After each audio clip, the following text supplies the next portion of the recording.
Hello and welcome to the first episode of Play It Again with me, Pragya Tiwari. And me, Raja Sen.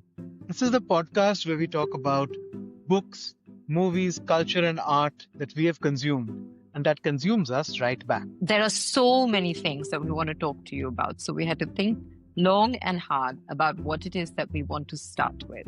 And for the first episode, we thought that we could ask ourselves what makes up our cultural DNA, both as individuals and as friends.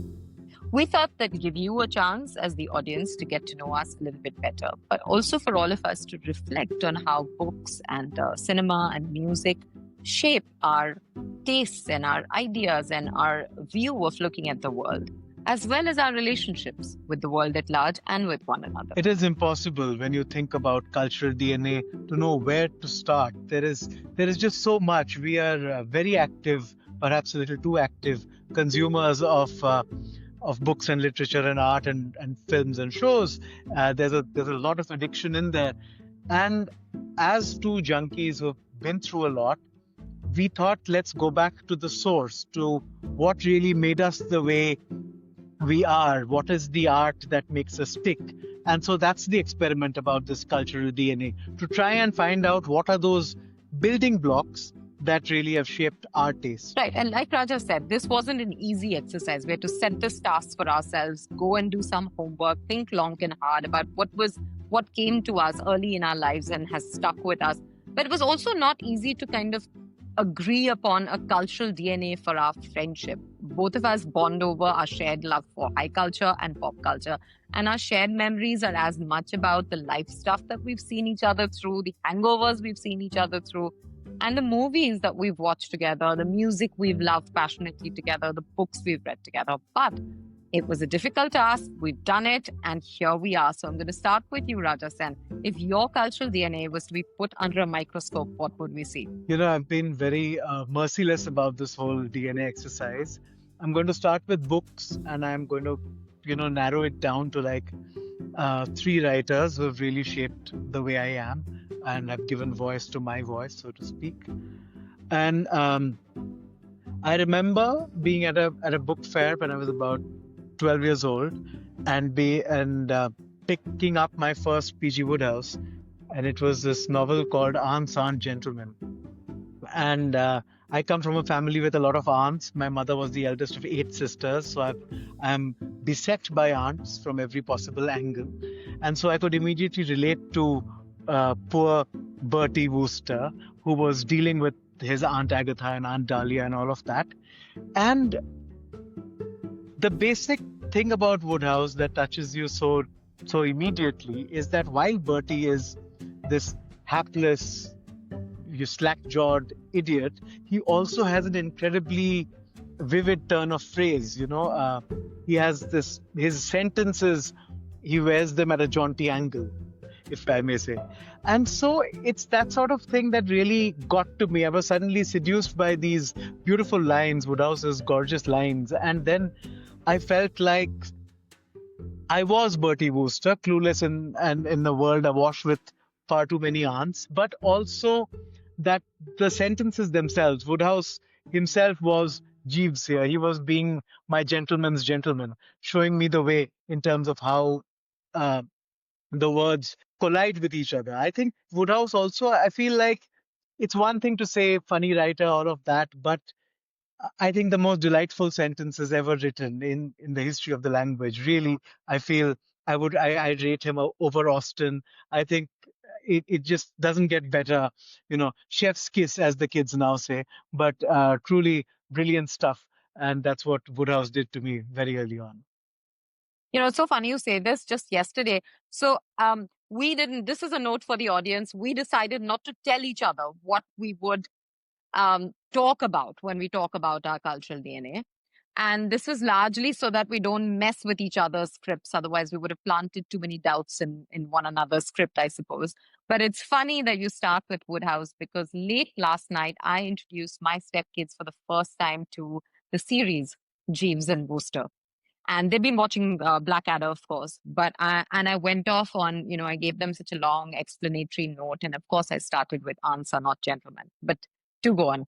delighted that this is your first feature. Second for me would be actually going back to that very same book fair. It was a book mala in Chittranjan Park, and I was, as always, holding up two books and wondering if I would be allowed to buy both, even though I had been told to buy one. And besides Unsung Gentleman, the other book coming at the same time was Haroun and the Sea of Stories, which led to a lifelong and a profound love affair with Salman Rushdie. And I think that book, I mean, I had heard the name Rushdie because he was the banned writer. He was the writer that, as a child, of course, you're never going to be close to reading. But the fact that such a grown-up writer had written something for children was exciting from the word go. And the thrills that Haroun gives you, it's a flawless allegory about censorship, a story about storytelling, but it is just a remarkably imaginative book.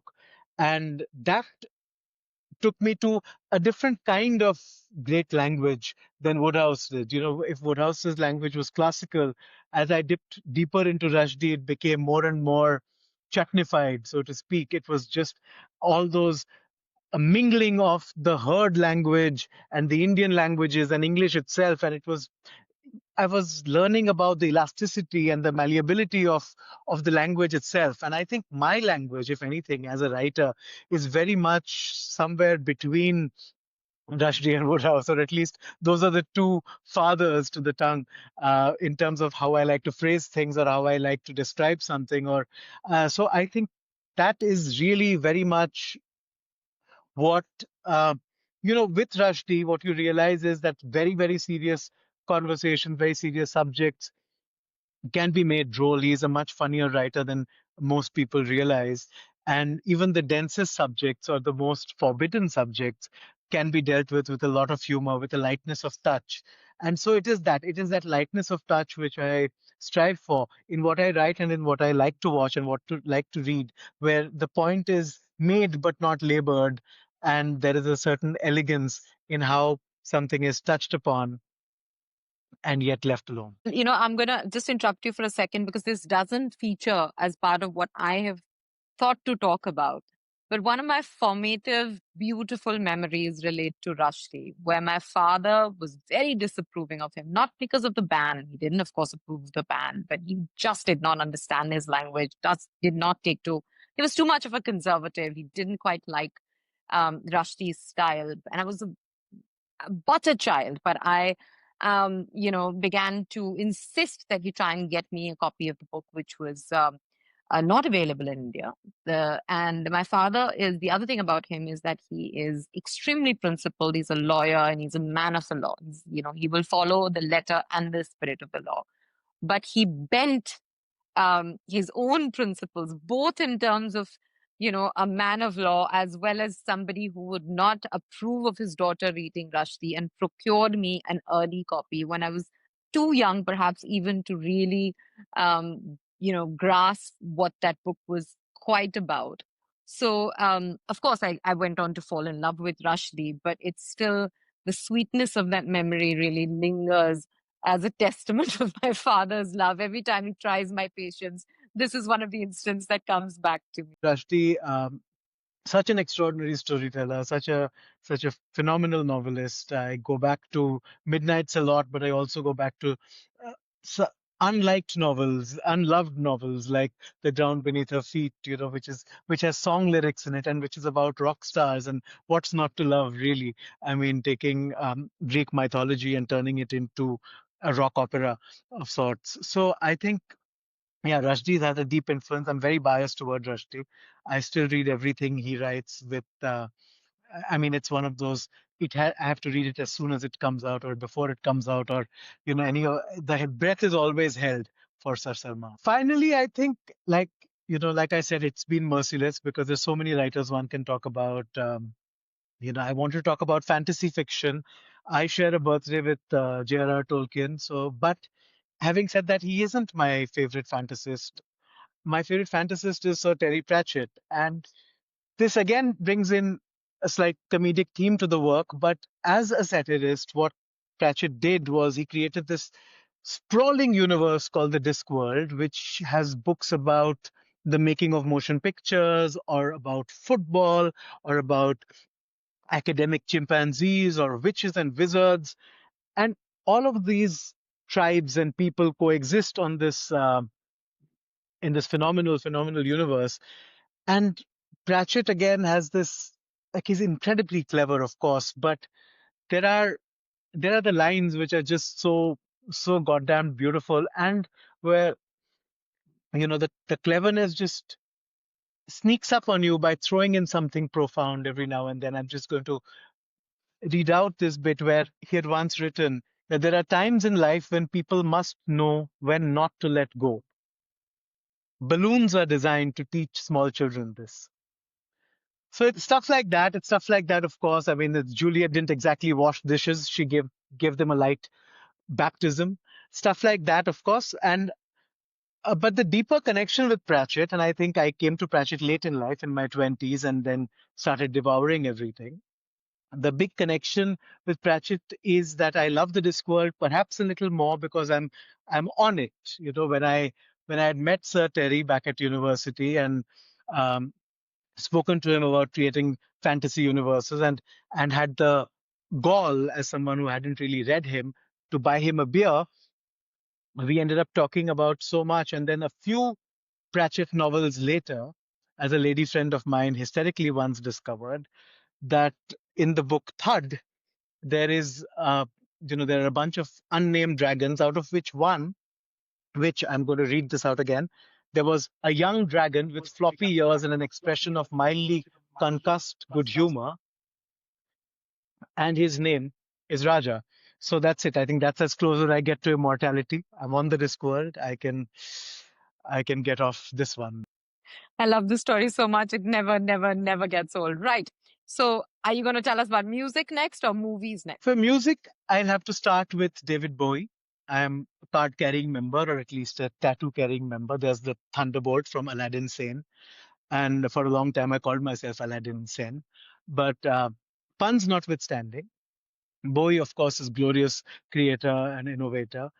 But what really stuns me about his work is the fact that he has all these personas. He had Ziggy Stardust or Aladdin Sane or the Thin White Duke, and they were all like the heteronyms of Fernando Pessoa. They were like they had individual political thought and individual musical approaches, and that's how he evolved from one era to another, being this complete musical chameleon. But there was an otherworldliness to David Bowie. He feels like an alien creature, which is something he often lent into, of course, in all his portrayals on screen and in the music.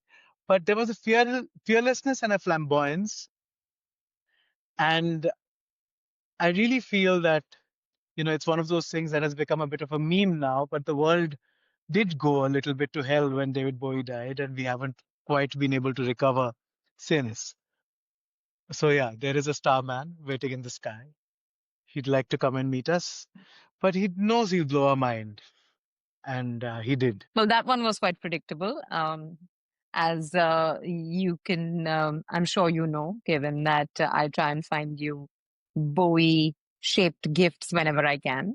That's true. So, what else have you got for us? The other one that I came upon in college, the man I came upon in college, and which really made me question the limitations of rock music and was all about breaking any sort of limitation, really, was Frank Zappa. Frank Zappa was perhaps the smartest man in rock, a really incredible intellectual, a guitar god who loved dirty jokes. So there was this anti-censorship crusade. There were all these incredibly obscene songs for which he would hire these virtuoso musicians and make them play beyond anything they had played before. He was the musician's musician.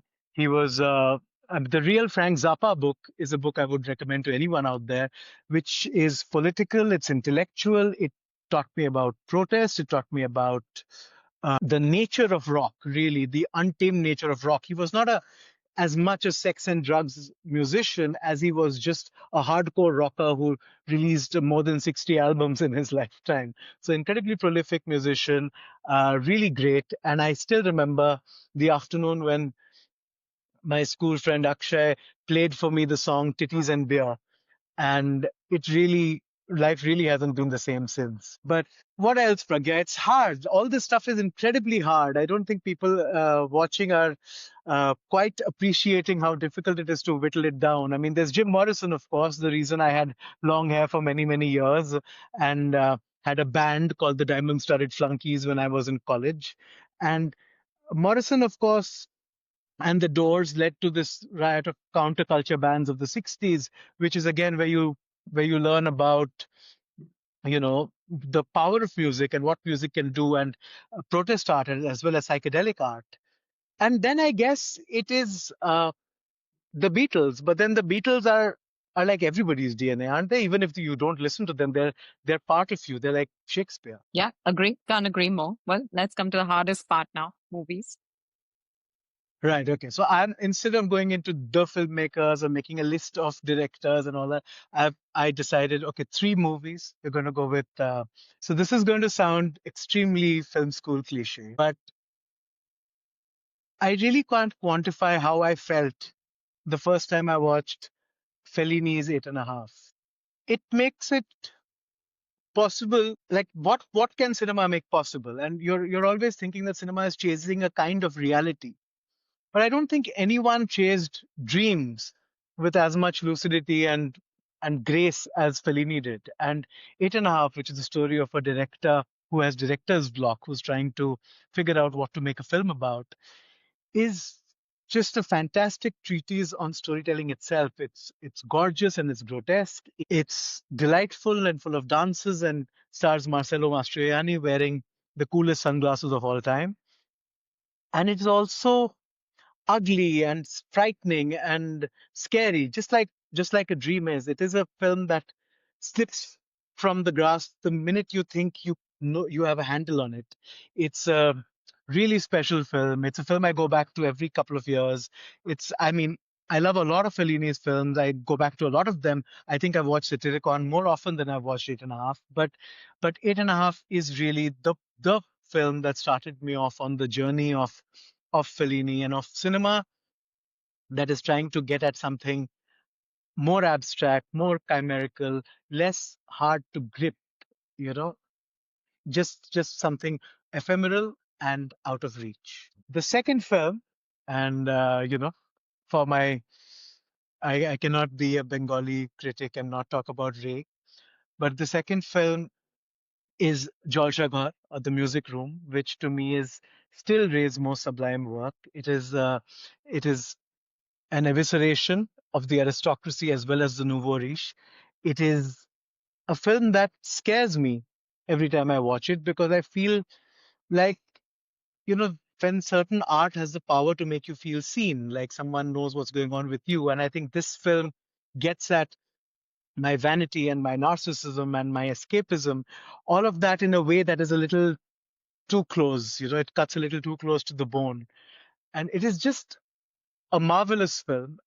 It really is a film that is more poetic, more, I think, Ray's essentially Ray's cinema compared to the other filmmakers of his time, the other Indian filmmakers of his time, was more optimistic for the most part. But this film was not. This film is almost like a horror movie in terms of how it forces you to reckon with a past and a past that you are desperately clinging to. And the idea of letting go is the biggest nightmare. So this is, yeah, it's a film I go back to a lot ever since, especially the Criterion restoration. It's taken on a life of its own. It is, I mean, there's a lot of Ray to love, of course. There is the Guppy Gain Bhagavain movies. There is Charulata. There is the trilogy, but the Music Room has something about it wherein I feel like it's my Ray film. You know what I mean? I feel like this one belongs to me, that this one is one that it isn't everyone's favorite. I have had fights with people.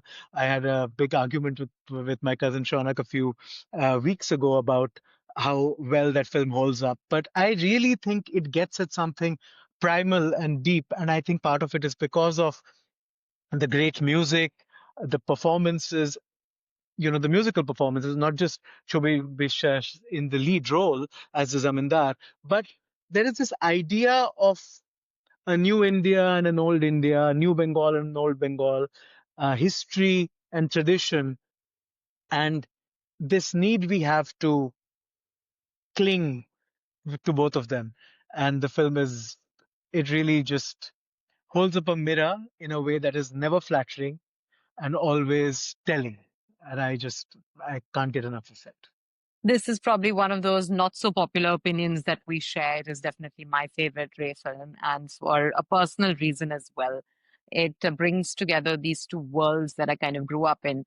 Um, I'm not a Bengali, but I grew up in Calcutta, unlike you. So there was, and I feel very viscerally close to the language and the culture and the history, and all the trusts and troughs of the history and the culture as well.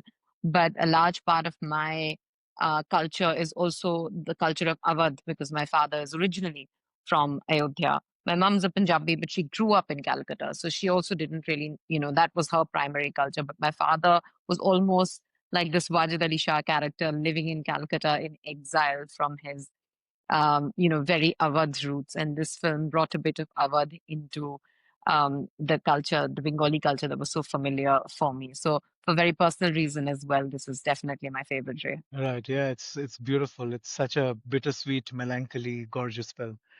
But the final film is Annie Hall. How could Woody Allen, more than 50 years ago, make the film that still seems like the most modern romance or the most modern anti romance? How can a film be simultaneously incredibly jaded and cynical and yet full of hope and optimism and deeply romantic?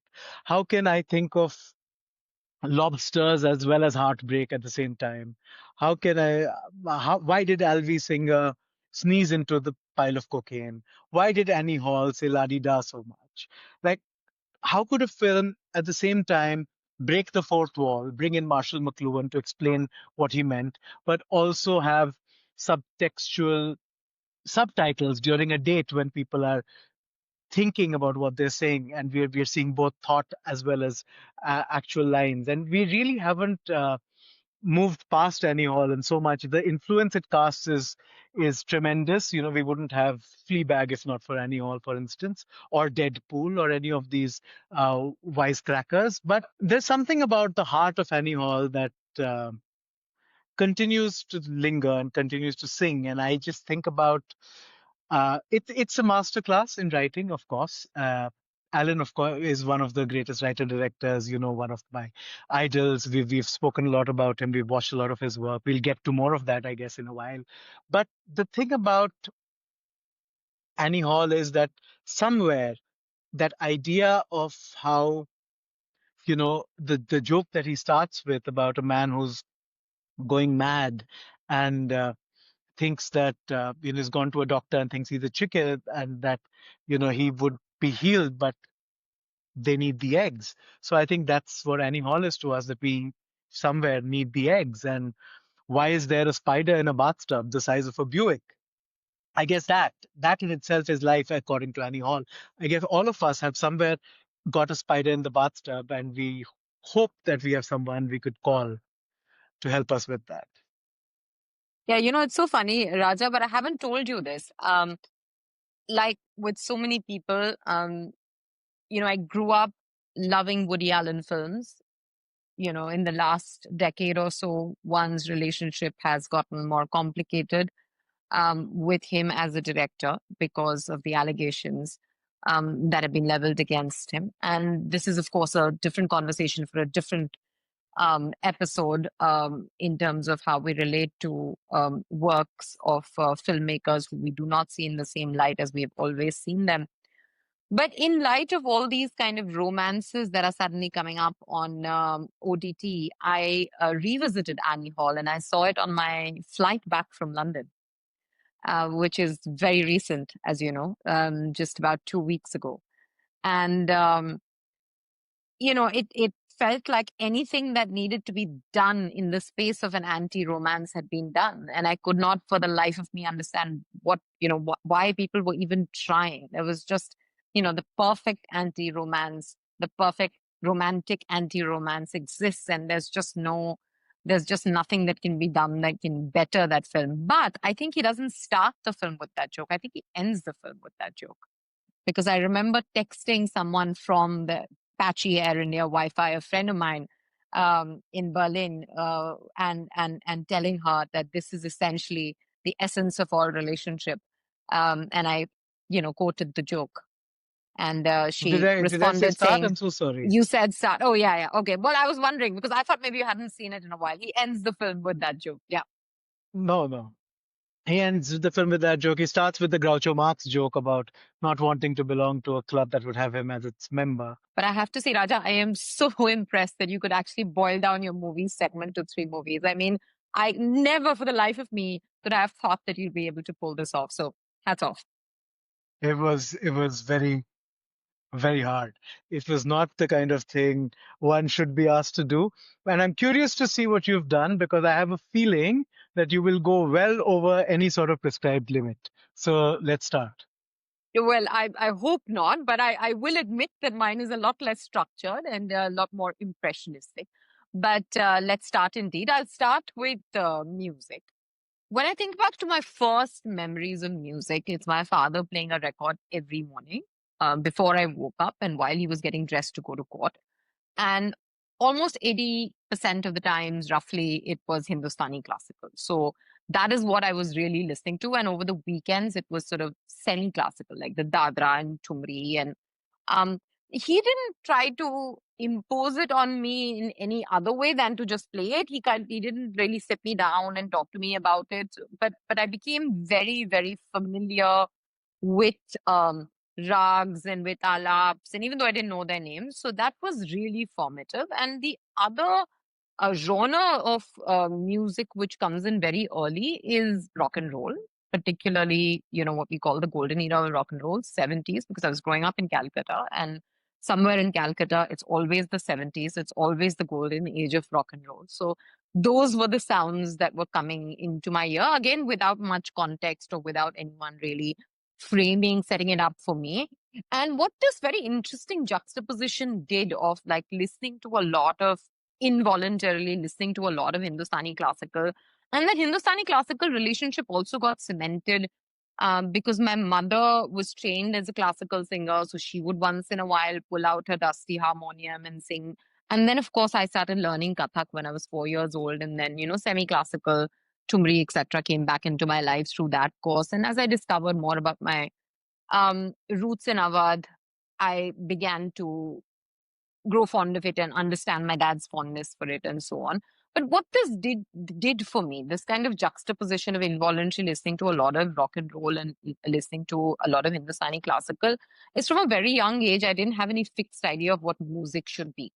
So that made me incredibly open to all kinds of music. From a very young age, I didn't say this is not my kind of music. So when jazz came, I fell in love with it, folk and country and opera and Western classical. And of course, like every kid of my generation, I was listening to my share of pop. Um, I can't say I had many pop icons. I loved Michael Jackson and loved Madonna, but I wasn't really a fan girl of anybody except George Michael, which I continue to be. Um, so that's really just the very early music memories that I have. The only thing I will talk about in addition to this is my deep, abiding, um, mad love for old Bollywood music. There is scarcely anything from the 50s and 60s, 70s that could be considered a good or a great song that was composed, that was written, that I don't know the lyrics of back to front. What is interesting here is I don't know where it comes from because my father never really listened to Hindi film music. He frowned upon Hindi cinema a little bit. So it wasn't something that was even encouraged. My mother would occasionally listen to a song, but also wasn't really fond of it. No one around me was really listening to Hindi film music, not even in my school. Maybe because we were coming of age in the late 80s and, it wasn't an era of great music. The only person I can remember who once in a while would listen to cassettes of old Hindi film music was my buddy Mami, my mom's older brother's wife. I don't know if that is where it comes from because even she wasn't so crazy about it. So it almost feels like a past life connection for me because to date, I don't have too many friends I bond with this over.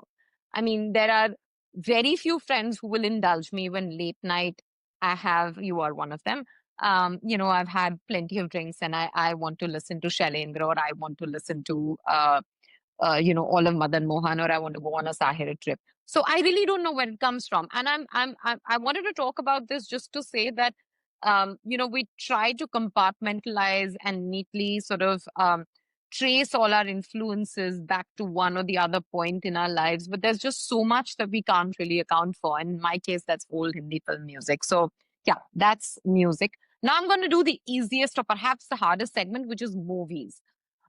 As much as people in my life associate me with a love for cinema, I actually did not grow up watching a lot of films. Like I've already mentioned, my father is not a film watcher. He frowned upon Hindi cinema, didn't really watch English cinema. My mother says once in a while when they were courting, they saw a film or two. But in my lifetime, I've managed to drag my father to the movies just once to watch Ashoka in Cardiff. That's it.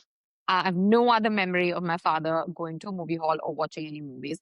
My mom would occasionally see the Saturday Bengali film. She liked Bengali films more, sometimes the Hindi film on Sunday. But there was just no, and oddly, even I went to an all girls school, but oddly, I don't, we were kids when the Khans were coming of age, DDLJ, came out when we were very, very young. I don't really remember anybody being super crazy about Hindi films in my immediate circle. So I don't know where my love for cinema comes from.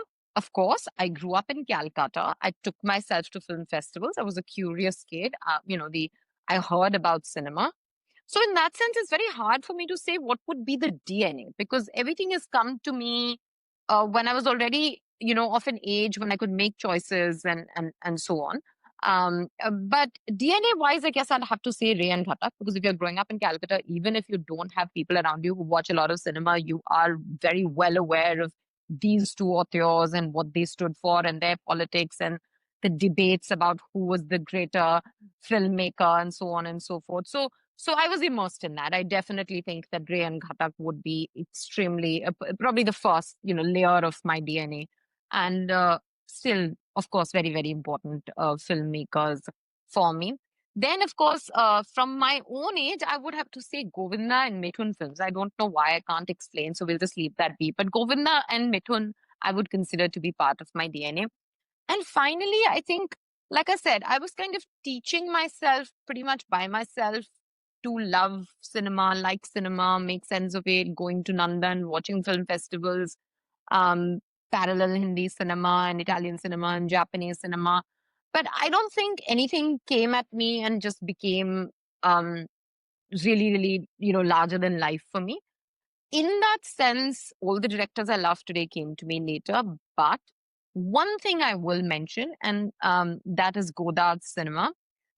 And that came to me um, through an unusual route, which is that I read about that, the French New Wave filmmakers before I saw any of the films. And I sort of fell in love with the myth of these, young brats in this very particular, to my mind, exciting time in Paris, who were these film critics writing in this independent journal and then making cinema. And I read so much about Breathless even before I watched it. So in a sense, it kind of influenced myself to like the films. And I will never know whether, I would have liked the films if I hadn't read so much about the myth that I was already invested in.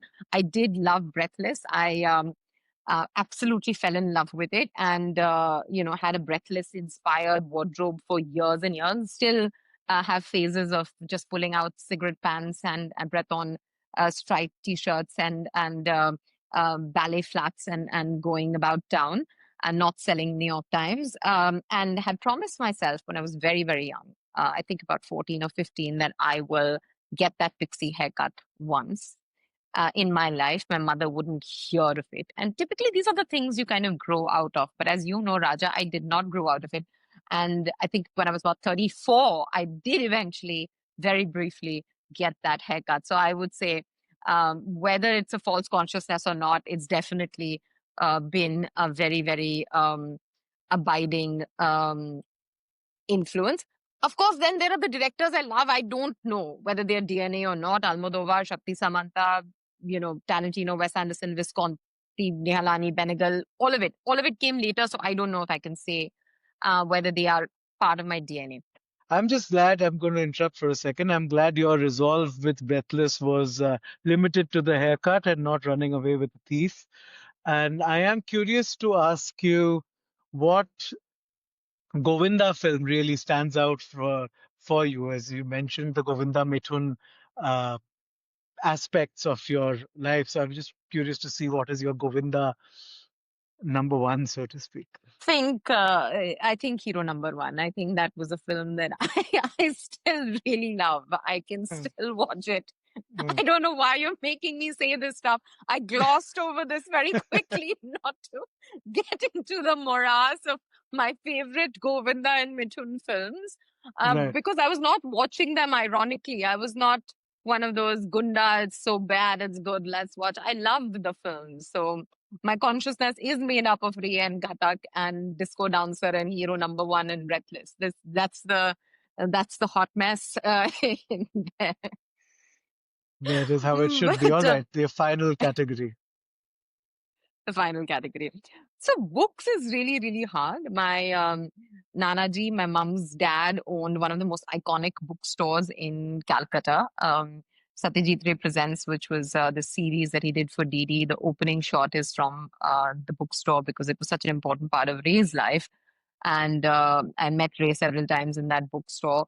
My father is an absolutely impossible, crazy book collector. I've always grown up around thousands and thousands and thousands of books. He's in his 90s now and still collecting like there's no tomorrow.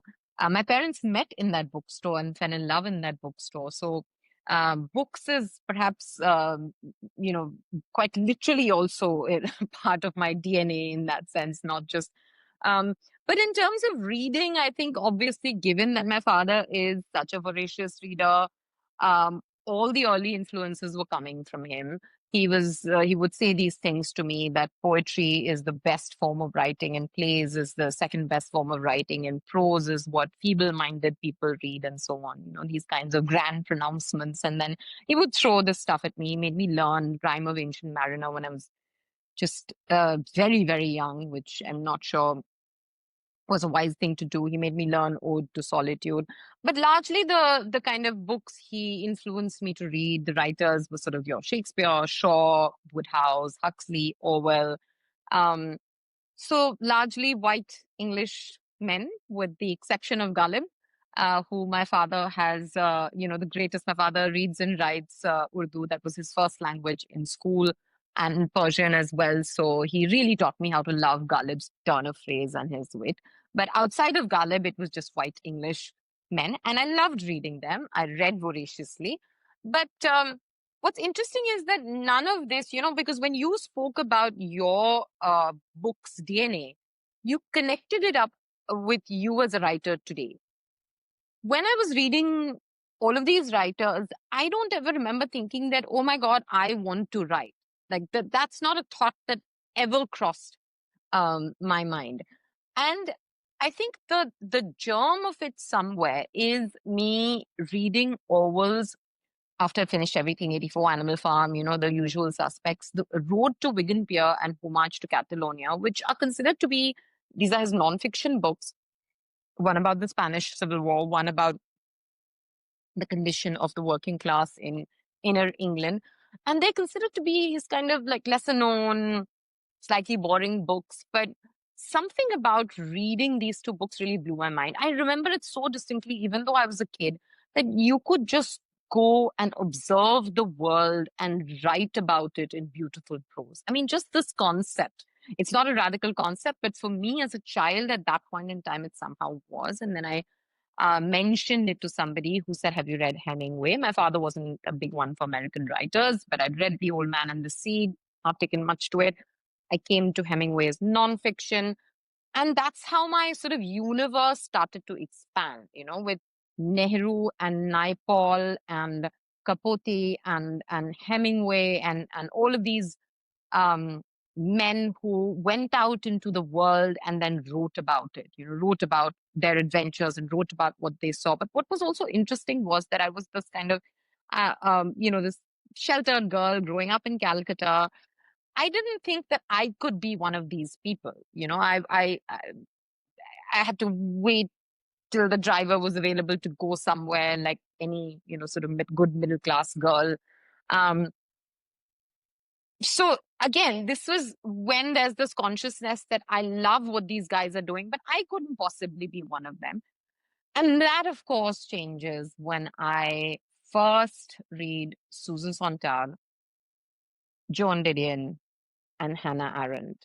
And these three women are, so fundamental, not just to my writing, but to, the way I think about the world, the way I see the world. There are times when I will, even if I'm not writing about something, I will be possessed by Didion and I will start looking at the world as if I am her. And, this has got nothing to do with me reproducing a copy. And they also occupy kind of different spaces. Didion as a reporter, a writer, Hannah Arendt is a political thinker, and Susan Sontag as a critic, largely. And of course, they've written other things as well. But to my mind, and that's not to say that my relationship with these three women hasn't evolved, and that I've remained a fan in the same way. But they continue to be really, really important to me, even as just an individual, not a writer. So yeah, I think that's what it would be. My mother introduced me to Hindi literature, and I liked it. I loved Nirmal Verma. I loved some of the Hindi poetry that she introduced me to. But I don't know if I can say that it's part of my cultural DNA. Perhaps it is, but it is a part of it is one of those sort of dormant genes that haven't yet expressed themselves. Okay. Yes, that's a lot. And yeah, I was surprised that all the people you mentioned were, um, men from the canon. And yes, it's good to know about the women who opened up your perspective. All right.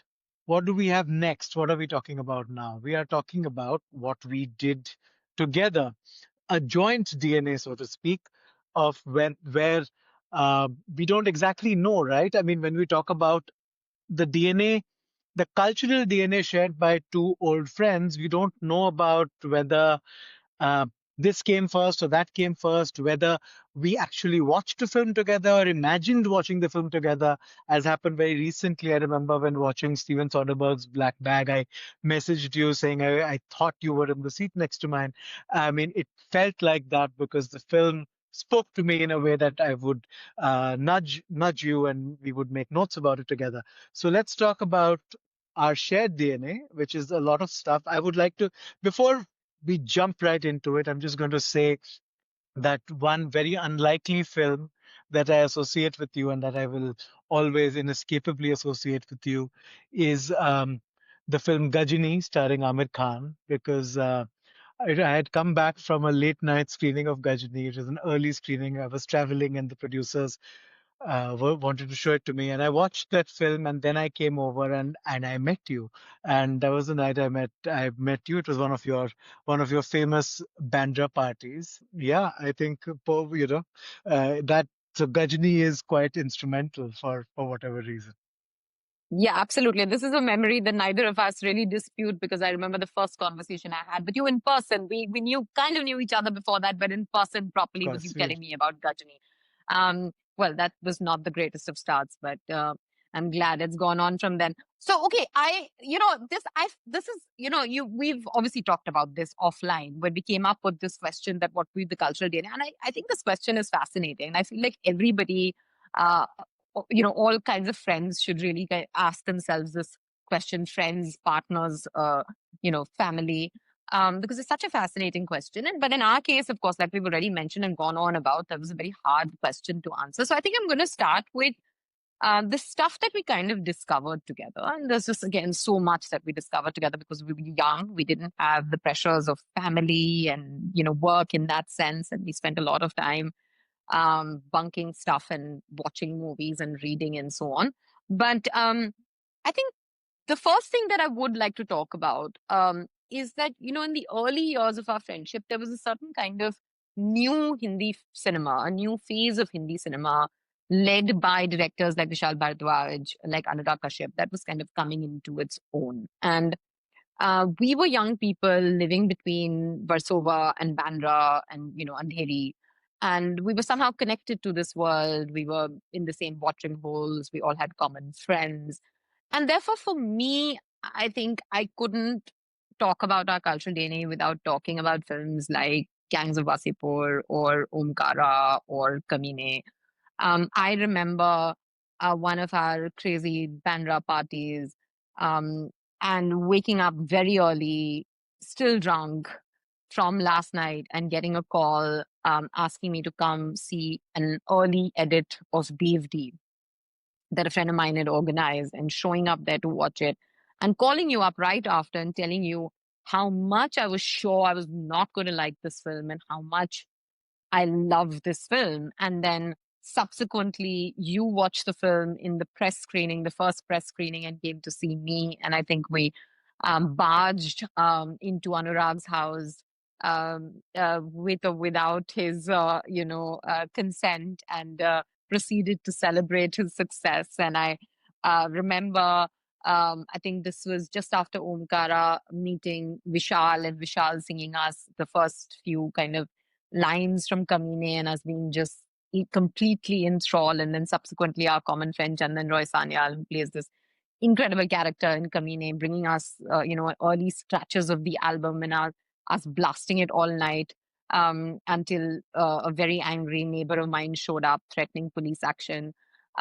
So yeah, I mean, I think that these kinds of memories and the fact that we had these ringside seats to this moment in the life and journey of Hindi cinema, when these filmmakers were kind of challenging the status quo, and this shaking off the hubris of these NRI dramedies and trying to come up with something new. And the fact that we were young and part of this conversation I mean, it's not the 60s, it's not true for Angoda, but it was still fun. And we were both writing. I was writing for Passion for Cinema as well, where a lot of these filmmakers came out of.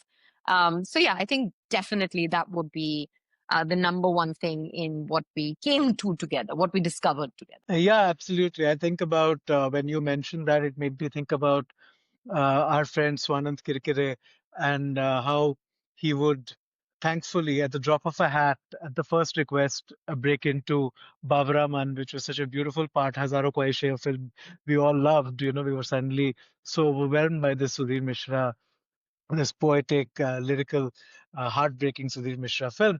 And yeah, I think a lot of, the fact that we used to consume a lot of cinema together. Uh, this was a time when DVDs were still valid ways to watch movies. We would go to the Bandra DVD libraries, pick out something, argue between the shelves for a while, then pick something up and come back and have these long-winded conversations about it and blame each other for bad movies, which reminds me of one particular night. We used to have these, dear listeners, we used to have these bets, which would be these long and involved bets about where in the stakes would be that we could get the other to do anything we wanted. And so I had played one of those cards, one of those wild cards, and said that I will get to choose the movie. And Pragya had let me very begrudgingly. And I told her we're going to watch an Adam Sandler film. And you can imagine the distaste. And I still remember, and we were sitting down and we were watching it on a small TV in your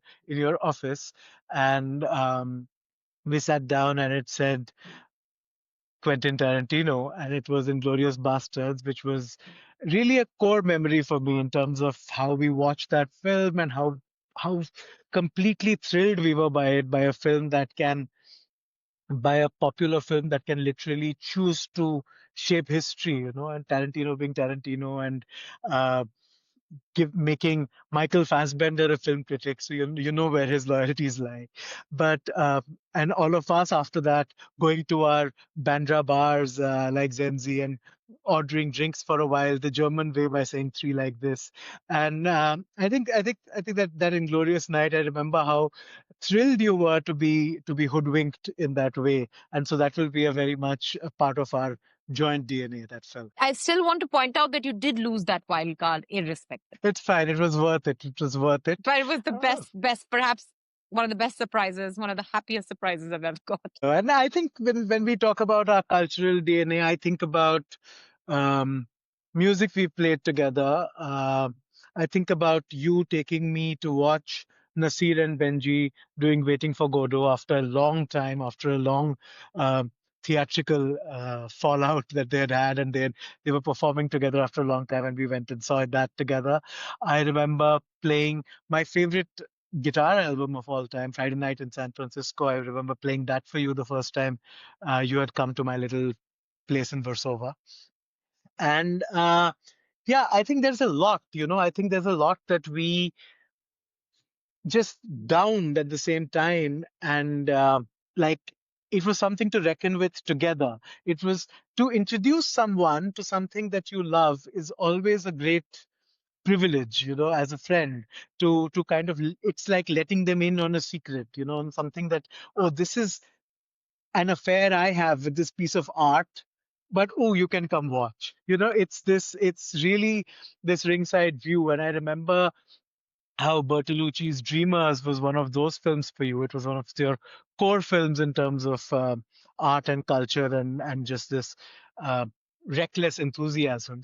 And how you had shown me that film one afternoon. It was one of those things that because you had hyped it up so much, I had refused to watch it, but we had gotten around to it. And then, uh, I remember just so much about that film. It's not a film I've revisited too many times, maybe just one more time, which you remember.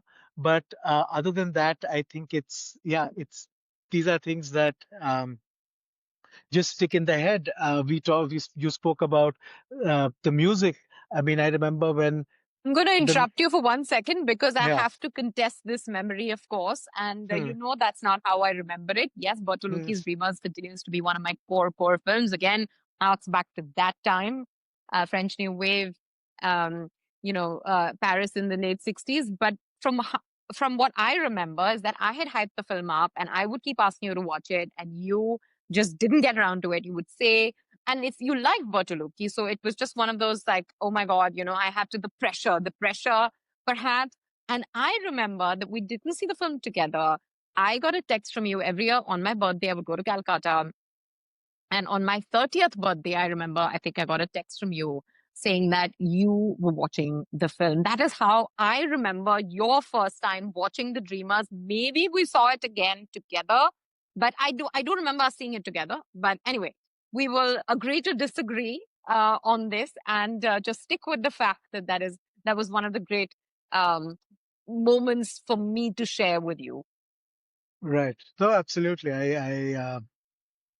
I think we did introduce each other to a lot of stuff. I think the music, I think we discovered a lot together. I feel like you said about the cinema movement of that time. I think when we, when the soundtracks used to come out, I remember the evening Abhishek Chaube's film Ishqiya, the soundtrack, the first song came out, Dil To Bachcha Hai Ji, and we just, it was one of those, sitting down and playing it over and over again and just marveling at Gulzar. Arey yaar Gulzar. It was one of those would be the common refrains of the time, or when we would drive around, uh, listening to the Gulal soundtrack over and over again, in a way that I think it was stuck in your car stereo, and it just turned into this Yeah, I mean, motif yeah, I'm for one of the drunkenness producers of became this Arang Hai podcast. Prachand.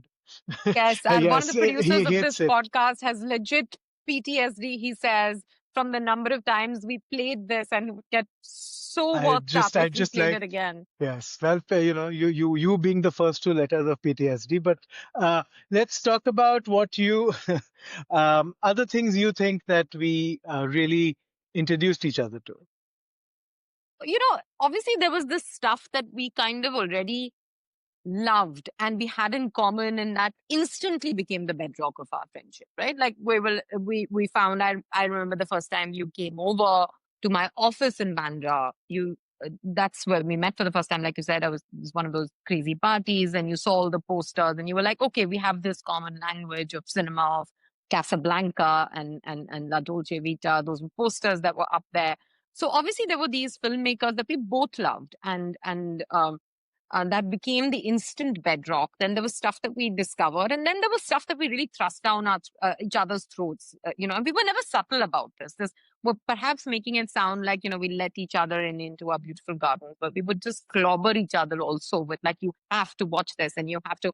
And speaking of which, I remember I was reading a lot of these sort of new writing that was coming out of Pakistan, literary fiction that was coming out of Pakistan at that point in time. And I fell in love with Mohammed Hanif's first book. And I think I bought you like some multiple copies of A Case of Exploding Like Mangoes. And I wasn't, at because I least knew that it wasn't, three of them. yeah, and it wasn't Daniel Moinuddin, who I also love, so many other writers, but I was like, no, this is the one that you absolutely have to. This is written for Raja, and you would refuse to read it. And I couldn't for the life of me understand why you were resisting it.